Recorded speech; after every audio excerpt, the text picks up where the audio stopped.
धृतराष्ट्र कौन है? अज्ञान, इग्नोरेंस। दुर्योधन, ये है मोह। मोह और प्रेम में अंतर है। स्त्री मिल गई, भागे जा रहा है, 400-500 किलोमीटर उसके पीछे चले गए, बस भागे जा रहा है। सुसाइड करने का मन कर रहा है, कोई कह रहा है मैं पागल हो जाऊंगा, कोई कुछ। जितनी चीजें आपके धैर्य को खत्म कर रही हैं वो आपके दुश्मन है। अर्जुन, ये शरीर ही क्षेत्र है और जो इसको जानता है इसको पार पा लेता है। ऐसा लगा जैसे किताब मेरा वेट कर रही थी कि अवध ओझा तू मुझे पढ़, कनेक्ट करो, सोचो। गिल्ट की कोई जरूरत ही नहीं। मैं अवध ओझा 50 लाख करोड़ का मालिक, पूरी दुनिया मेरी गुलाम।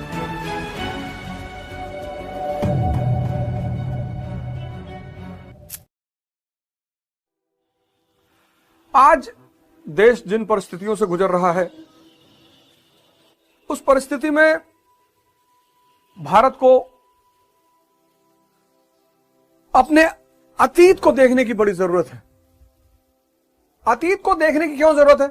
महिमा मंडन करने के लिए नहीं, सीखने के लिए। अतीत की जो महिमा मंडन करते हैं, इसका मतलब उनका प्रेजेंट कमजोर है। मेरे बाबा गवर्नर थे, हम तो भैया रिक्शा चलाते हैं। अतीत का महिमा मंडन नहीं, अतीत से सीखना, यही इतिहास का महत्व भी है। आज तो बहुत हालत खराब है। कोई मुझे मैसेज कर रहा है, साहब सुसाइड करने का मन कर रहा है, कोई कह रहा है मैं पागल हो जाऊंगा, कोई कुछ। कोई धर्म का मजाक उड़ा रहा है, कोई धर्म को गाली दे रहा है। तो मैं जब जीवन में फंसा तो बड़ी सारी चीजों ने उस मेरे जीवन में बड़ा अहम रोल प्ले किया। जैसे कई सारी चीज हैं, ये सबका तो वर्णन मैं नहीं कर सकता, लेकिन 2 चीजों का आज मैं वर्णन करूंगा। एक, मैंने पढ़ा कि स्वामी विवेकानंद जी यूरोप जा रहे थे, तो जहाज, पानी के जहाज से जा रहे थे, तो पानी के जहाज का जो कप्तान था उसके पास न्यूज़पेपर था। तो उन्होंने कहा भैया न्यूज़पेपर पढ़ लूं? हाँ, बोले पढ़ लो। पढ़ा उन्होंने, और पढ़ने के बाद डॉक पे रख दिया। डॉक पे रखा तो हवा चली तो न्यूज़पेपर उड़ के समंदर में चला गया। कप्तान तो बहुत गुस्सा हुआ कि यार तुमको न्यूज़पेपर पढ़ने के लिए दिए थे और फिर उड़ा दिए तुम। तो स्वामी जी ने कहा कि महाराज गुस्सा काहे हो रहे हैं, एक पेन और पेपर दे दीजिए, मैं पूरा न्यूज़पेपर हूबहू उतार दूंगा। बड़ा इंपैक्ट पड़ा इस कहानी का मेरे ऊपर, ऐसा होता है। और कुछ व्यक्तित्व हैं जिनको देखकर आपको लगता है कि ना, ये गलत नहीं हो सकते। ऐसी बड़ी सारी घटनाएं, मैंने कहा मैं सबकी चर्चा तो नहीं कर सकता। उसके बाद एक घटना है जिसने मेरे जीवन को एक बहुत महत्वपूर्ण मोड़ दिया। मैं मुंबई गया, मेरे एक रिलेटिव है मुंबई में, उनके यहां गया कल्याण में। तो वो स्वामी अड़गड़ानंद जी के शिष्य थे, हैं भी। तो मैं जब वहां से उनके यहां से चलने लगा तो उन्होंने मुझे ये किताब दी, कहा भैया ये ले जाइए और इसको पढ़िए, और अद्भुत किताब। तो ले आया, 2008-9 के आसपास की बात है। मैं ले आया, रखी रही।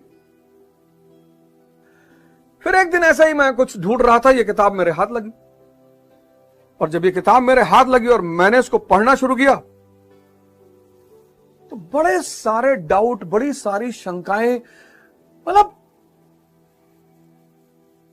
ऐसा लगा जैसे किताब मेरा वेट कर रही थी कि अवध ओझा तू मुझे पढ़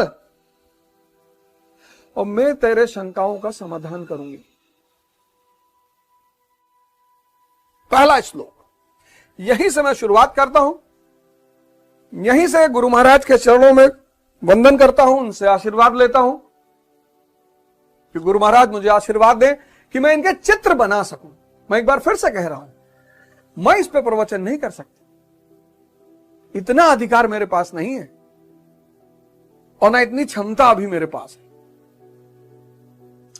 सिर्फ डायग्राम बनाना, रेखा चित्र बनाना हर श्लोक का, कि आप उस डायग्राम को देखो और कनेक्ट करो और मनन करो, और जहां डाउट हो, जहां संदेह हो, वहां गुरु महाराज या गुरु महाराज के अलावा जो हमारे और संत हैं वहां पे, उनसे आप संपर्क करके फिर उनसे पूछिए कि इसका मतलब क्या है।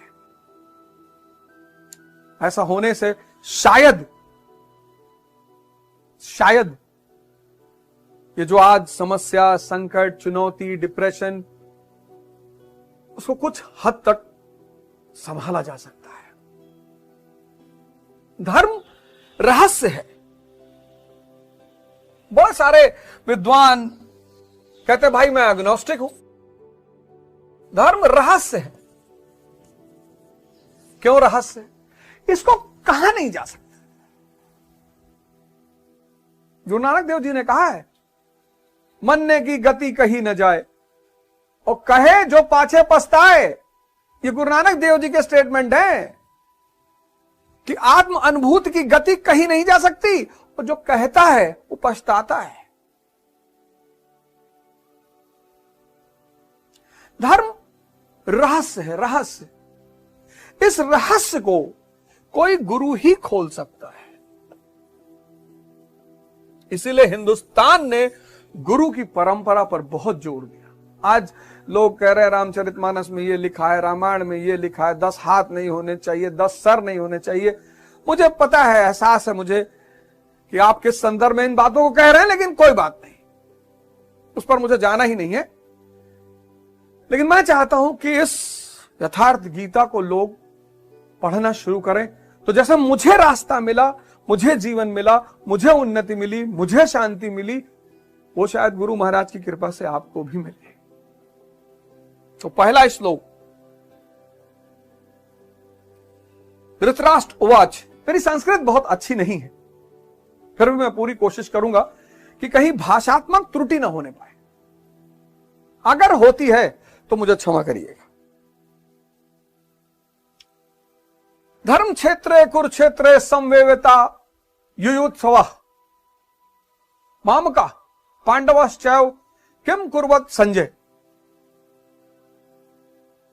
बड़ा प्यारा सा धर्म क्षेत्र कुरुक्षेत्र। अब युद्ध की बात गीता कहती है, और युद्ध की बात गीता कहती है,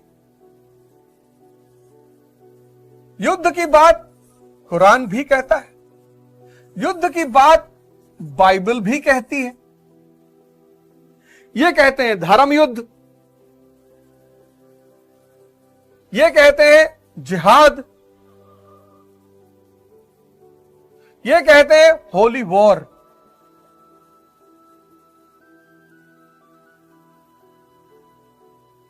कौन सा युद्ध? पुरातत्ववादियों ने, आर्कियोलॉजिस्टों ने पुराने कुरुक्षेत्र की खोज कर रहे हैं, लेकिन गुरु महाराज ने इसमें लिखा है कि पुराने कुरुक्षेत्र को खोजने की कोई जरूरत नहीं, क्योंकि भगवान कृष्ण गीता में स्वयं कहते हैं, स्वयं। प्रश्न नंबर 2 डार्क ब्लैक में लिखा है, इदम शरीरम कौन्ते क्षेत्र मित्यभिधीयते। अर्जुन, यह शरीर ही क्षेत्र है। क्षेत्र क्या है? शरीर। भगवान कृष्ण कह रहे हैं कि यह शरीर, श्री कृष्ण कह रहे हैं कि यह शरीर ही क्षेत्र है।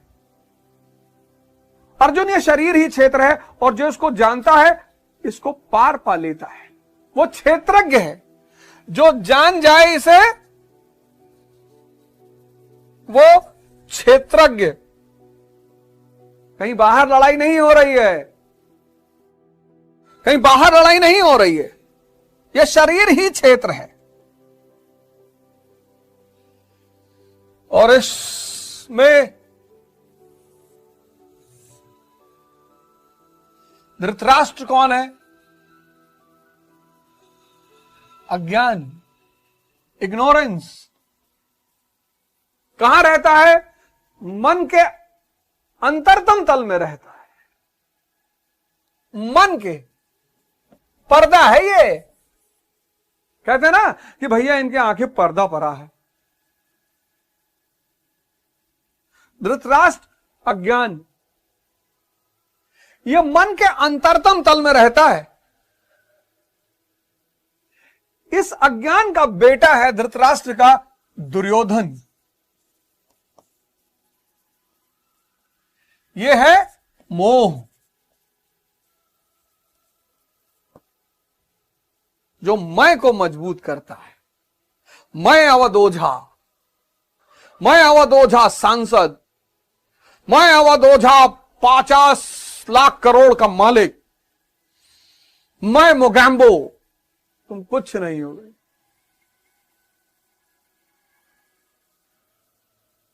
मोह और प्रेम में अंतर है। आपके साथ एक कुत्ता रह गया 2 महीना, एक दिन गायब हो गया, आपको चिंता सताएगी। संबंध कोई नहीं है, बस 2 महीना साथ रह गया। मोह, इसी को सारे विद्वानों ने बंधन कहा। प्रेम को किसी ने बंधन नहीं कहा। कबीर ने कहा प्रेम गली अति साकरी जामे दो ना समाए। प्रेम में तो दूसरा हो ही नहीं सकता, मोह में दूसरा होगा। मेरा घर, मेरी पत्नी, मेरी संपत्ति, मेरा बवाल, मैं, ये मोह से, मोह जो है मैं को मजबूत करता है। दुर्योधन, और ये बेटा किसका है? अज्ञानता का।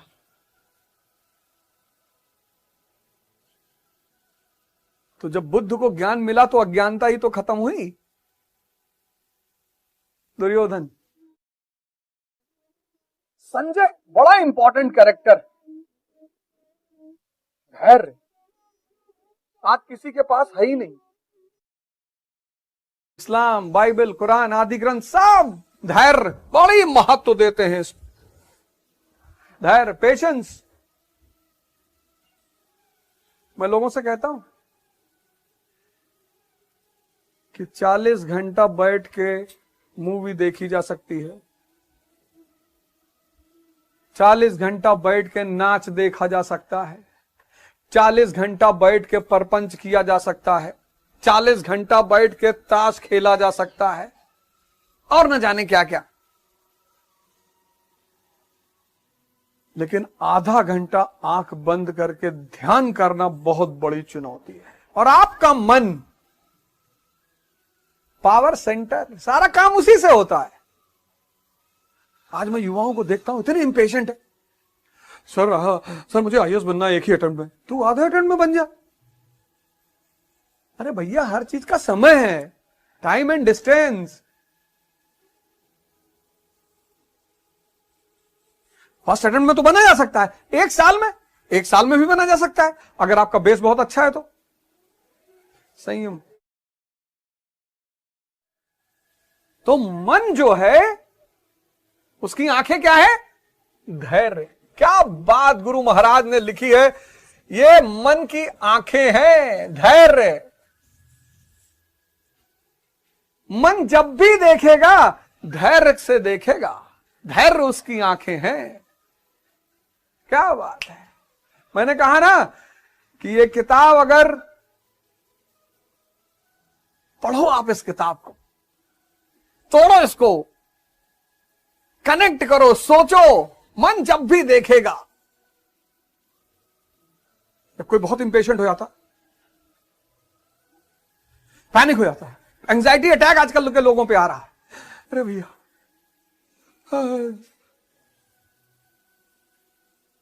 कामी क्रोधी लालची, इनसे भक्ति ना हो। क्यों? अधैर्य। ये सारी चीजें अधैर्यता पैदा करती है। काम में अधैर्य। स्त्री मिल गई, भागे जा रहा है, 400-500 किलोमीटर उसके पीछे चले गए, बस भागे जा रहा है। कामी, क्रोधी, लालची, ये तीनों चीजें अधैर्यता पैदा करती है, और तीनों में आदमी और अंधा हो जाता है। तभी तो कहा कामी, क्रोधी, लालची, इनसे भक्ति ना होए। क्योंकि ये तीनों चीजें किसको खत्म करती हैं? धैर्य को खत्म कर देती हैं। जितनी चीजें आपके धैर्य को खत्म कर रही हैं वो आपके दुश्मन है। फिर कौरव, ये कौन है? ये विकार को कहा गया है।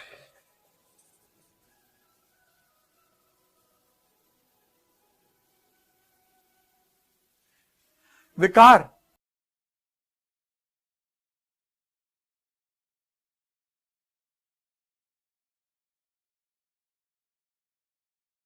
कौरव यानी विकार।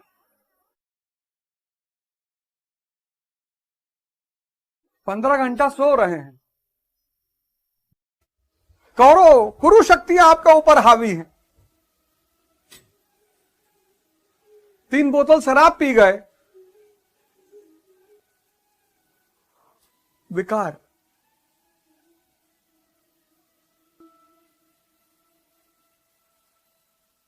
अज्ञान जो मन के अंतरतल में रहता है, मोह जो मैं को मजबूत करता है, धैर्य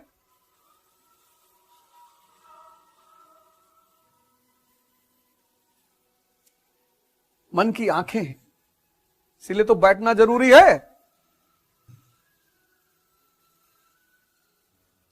इसी दोहे के अंत में गुरु महाराज ने लिखा है कि दृष्टि विकसित होती जाएगी जब धैर्य बढ़ता जाएगा। देखिए, मैं नहीं बोल रहा हूं, गुरु महाराज बोल रहे हैं।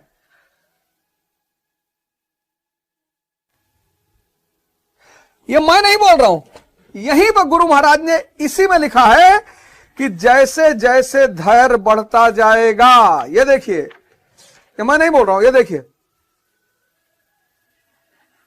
इस प्रकार अज्ञान से आच्छादित प्रत्येक मन संयम के द्वारा जानता है कि क्षेत्र क्षेत्रक युद्ध के युद्ध में क्या हुआ, संयम के द्वारा, धैर्य के द्वारा। अब जैसा जिसके संयम का उत्थान है, वैसे वैसे उसकी दृष्टि आती जाएगी। पेज नंबर 2 लास्ट लाइन है।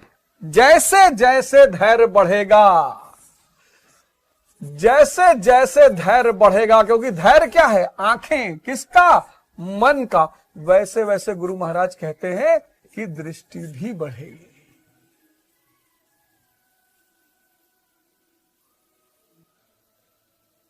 तो ध्यान क्या है, धैर्य को बढ़ाने का साधन है। बहुत लड़के मुझसे पूछते, सर ध्यान क्या है सर? धैर्य, बस बैठे रहो, कुछ तुम्हारे हाथ में है थोड़ी। और जब आंख बंद करके बैठते हैं पहली बार, और ये बाप बवंडर, मन की स्पीड तो लाइट से भी तेज है ना। आंख बंद किया, मंगल ग्रह पहुंच गए। यहां से सूरज से धरती पर लाइट कितने समय में आती? 8 मिनट में आती। 8 मिनट लाइट की स्पीड, और हम 1 सेकंड में पहुंच गए, सेकंड भी नहीं लगा, और बंद किए सूरज पे। रिएक्शन देख रहे हैं सूरज के उस पर बैठ के कि कैसे रिएक्शन हो रहा है, हीलियम कैसे कन्वर्ट हो रहा है, और कैसे रोशनी निकल रही है, ऊर्जा पैदा हो रही है। एक विदिन सेकंड का पता नहीं कौन सा हिस्सा, इतनी स्पीड। तो जैसे आंख बंद करोगे, अब मन की गति है, इसीलिए मन की तुलना घोड़ों से भी की गई है। और घोड़ा अगर बेलगाम हो जाए तब ले जाएगा।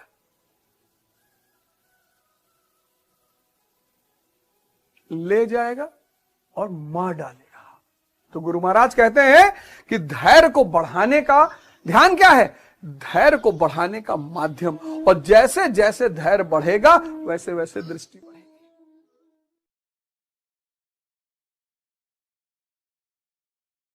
तो क्षेत्र में यह युद्ध कहां होता है? अब यह वॉर होता कहां है? हृदय देश में होता है, हृदय क्षेत्र में होता है। यहां 2 शक्तियां रहती हैं हृदय क्षेत्र।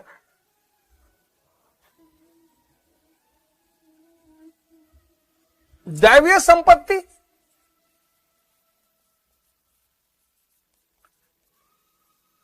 जिसकी आगे गुरु महाराज ने चर्चा की है, और आसुरी संपत्ति।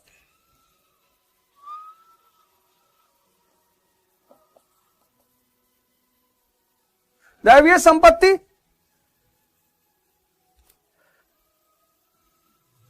धर्म क्षेत्र,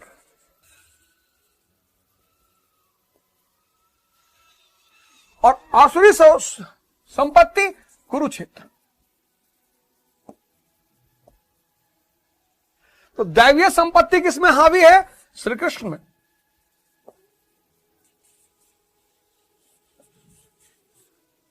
और आसुरी संपत्ति किसमें हावी है?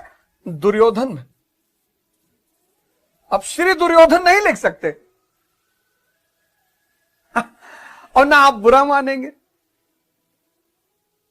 आप में से कोई मुझसे नहीं कहेगा ट्रोल करके कि श्री दुर्योधन नहीं किया, हिंदुओं की भावना को ठेस पहुंचा दी। श्री दुर्योधन लिखना चाहिए ह्यूमनिज्म का समय चल रहा है, मानवतावाद का समय चल रहा है, बुरा है तो क्या हुआ, मानो तो है। भैया ये सब प्रतीक है बाबूजी। ये धर्म ग्रंथों को आप खुद उठा के पढ़िए। श्री कृष्ण, यहां अगर श्री नहीं लगाया तो चेतना का अपमान हो जाएगा, भगवान का। इनके पास अपमान छोड़ के है ही क्या।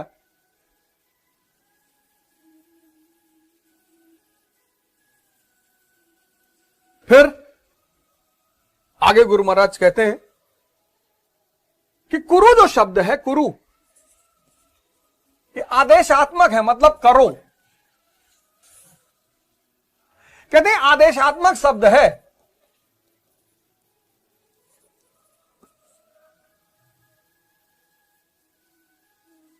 और हर व्यक्ति प्रकृति और उसके गुणों के अधीन है। कौन से गुण? सत्व, रज और तम।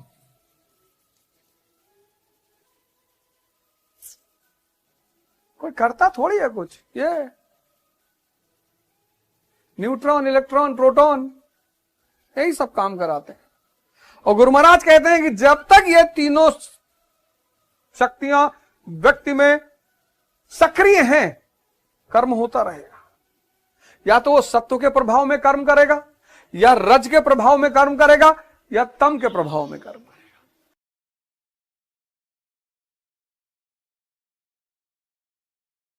तो तीन ये, और फिर मन, बुद्धि, अहंकार।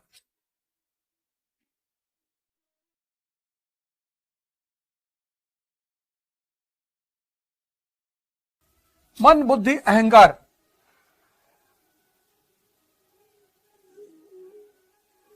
मन सबके पास है, बुद्धि भी सबके पास है।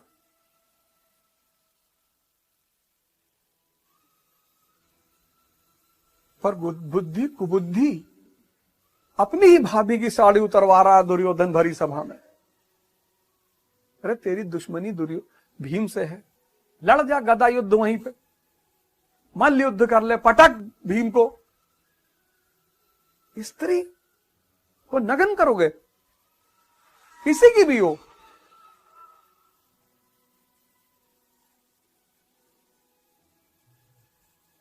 और अहंकार, मैं की प्रबलता कि मैं अवध ओझा मुगम्बो, पूरी दुनिया मेरी गुलाम। और फिर 5 दरवाजे।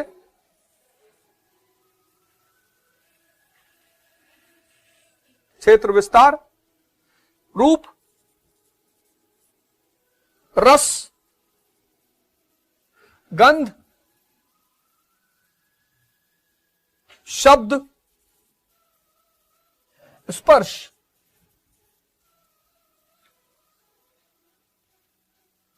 क्षेत्र विस्तार,